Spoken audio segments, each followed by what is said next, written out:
everyone, and welcome back to the Wyndham Voyager. My name is Natalie Gendrasco, and I am the host and communications director for the Wyndham School District. This podcast invites the public in to hear directly from our leading experts in different areas of public education. I also want to mention that this podcast is created in collaboration with our own digital media teacher, Mr. Adams. He will be in charge of recording and editing the podcast. Thanks, Mr. Adams.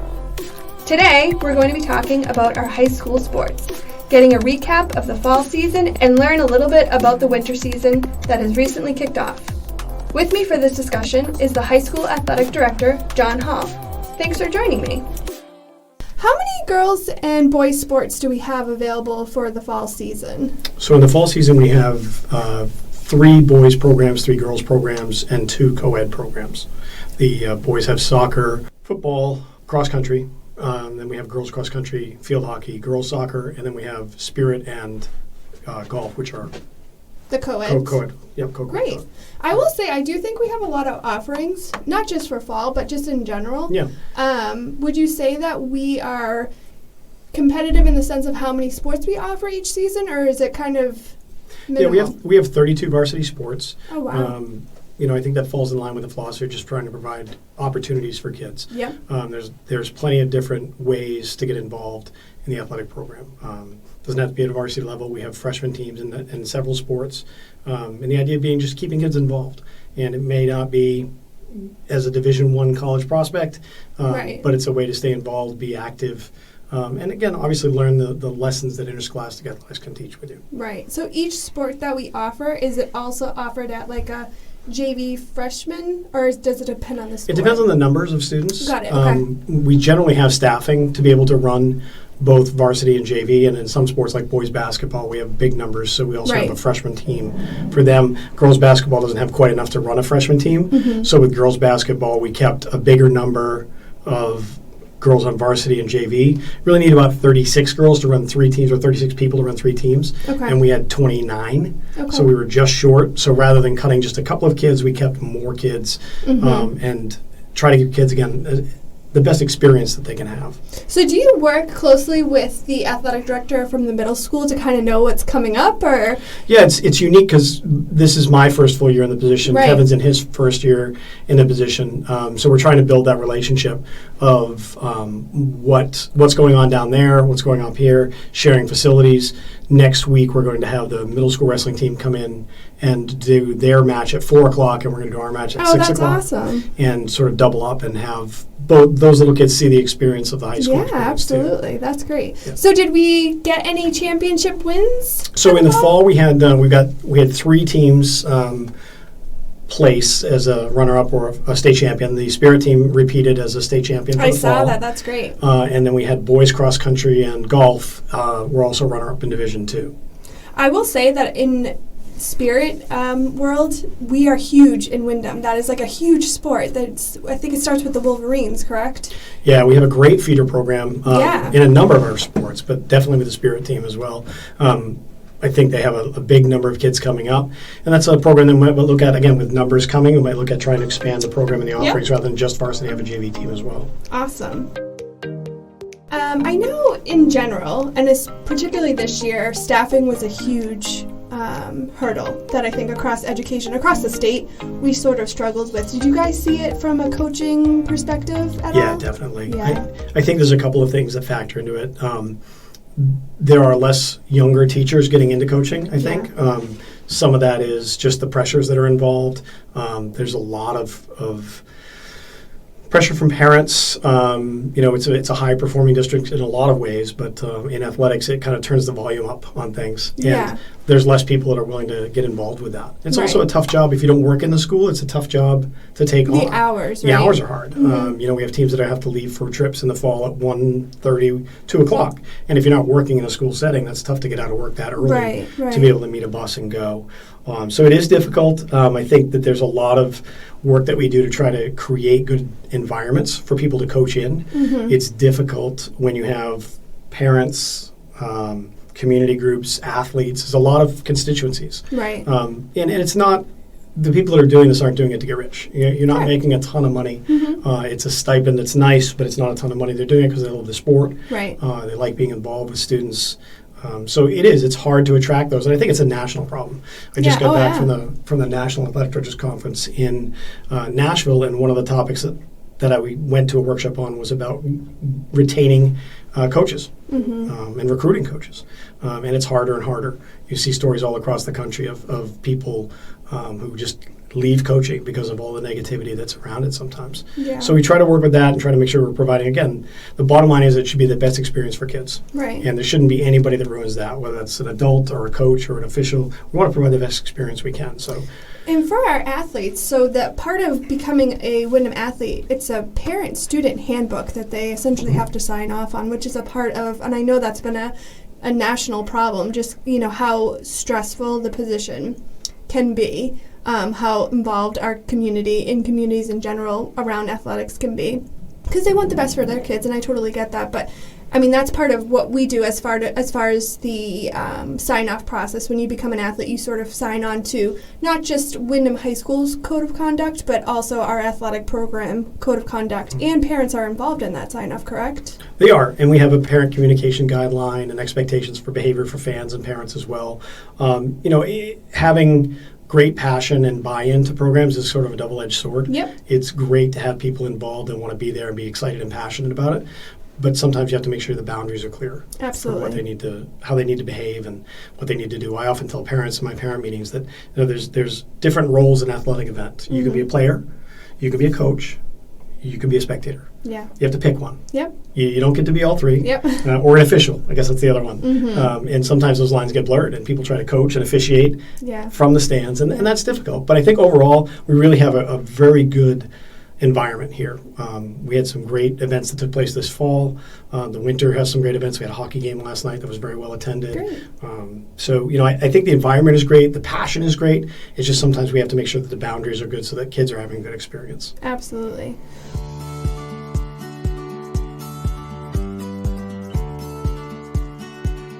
What were some of your favorite moments from the fall season? Well, I think the Blackout Cancer Game is always a huge, it's a huge community night. I think we had over 4,000 people here this year. Wow. We've made some upgrades to the facility, so that was nice. And having that many people here, not only for an athletic event, but for a community event, and showing the support for the families who've had children who have cancer, seeing the outpouring of sponsorship and fundraising that took place.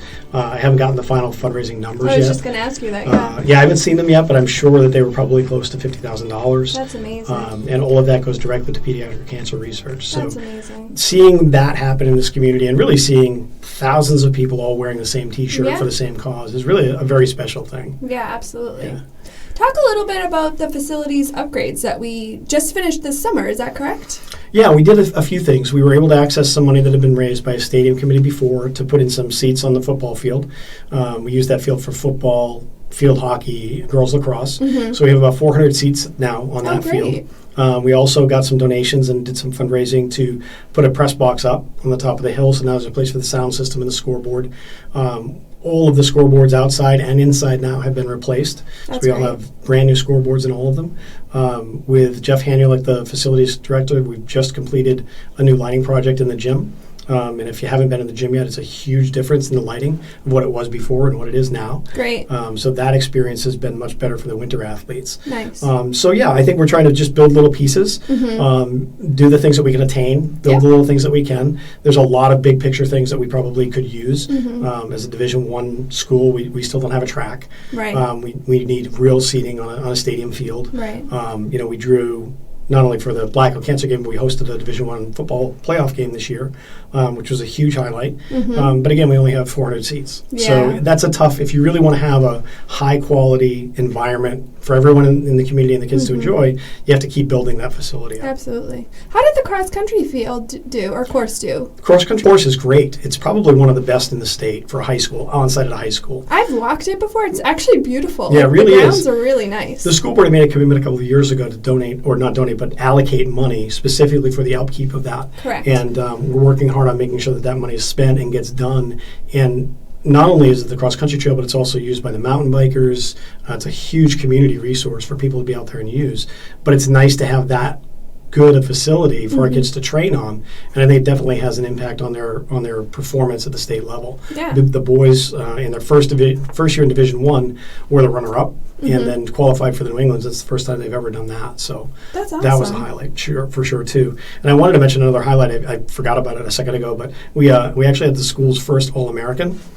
Sam Husson was voted. Now, what does that mean? So the Soccer Coaches Association on the state and then national level selects one male and one female soccer player from each state to be the All-American representative for that state.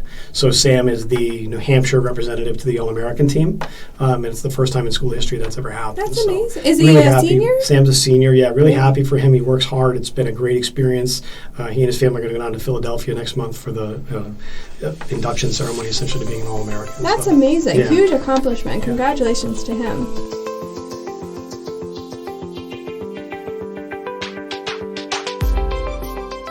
So I noticed, kind of just looking through our sports programs, that some of our sports are in D1 and then some of them are in D2. Can you kind of explain how that process is ironed out? Yeah, so the NHIA does a classification process every 2 years for sports, and they do it sport by sport. There are some sports that, of the 92 schools in New Hampshire, all of them play. Soccer, basketball, baseball, softball.